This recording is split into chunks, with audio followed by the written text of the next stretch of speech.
Hi, I'm Lori Hayden. Let's talk about roots. If you are dividing or transplanting perennials, it's a good idea to know what type of root structure your plant has. Perennials have different types of root systems, and each root system needs to be treated differently when transplanting and dividing. Check out our videos on those topics. You can find the links in the description. The root types are spreading, clumping, taproots, underground runners, and woody roots. Spreading roots, otherwise known as surface roots. Some perennials have roots that run on or just below the surface of the soil. Where there's an open space, they will form new crowns and roots. They are the easy ones to divide because of their shallow root structure. This one is lamb's ear, and it was easy to dig up this clump. If I didn't control it, it would take over. Other common perennials with spreading roots are bee balm, black-eyed Susans, creeping sedums, and phlox. Just dig up the ones you want and leave the rest alone. To divide these, just pull them apart by hand or cut apart with shears or a knife. Clumping root. This type grows from a central clump called a crown and develops offsets. Think of a parent and the children. Small plants growing at the base of the larger one. These can get quite large. This clump is a hosta. See all the side offsets?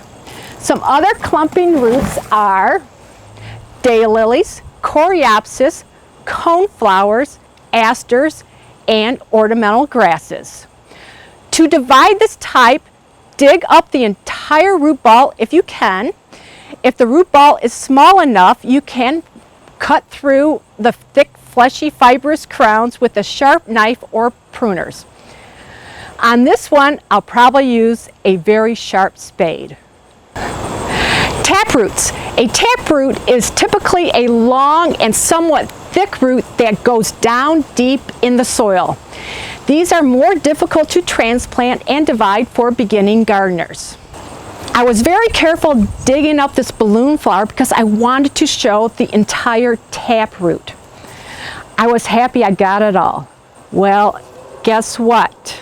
I sliced through the main taproot. In fact, I missed another piece. To divide, you need to take a branch of the taproot at the neck that has some roots attached. Some taproot perennials are butterfly milkweed, baptisia, and ornamental poppies.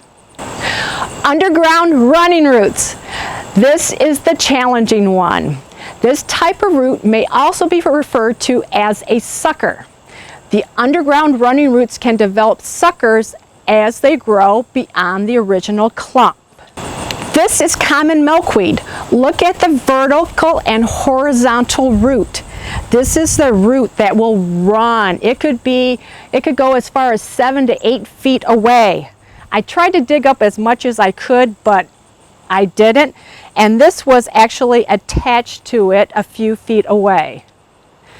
Some other plants with underground running roots are ostrich ferns, hardy geraniums, and Japanese anemones.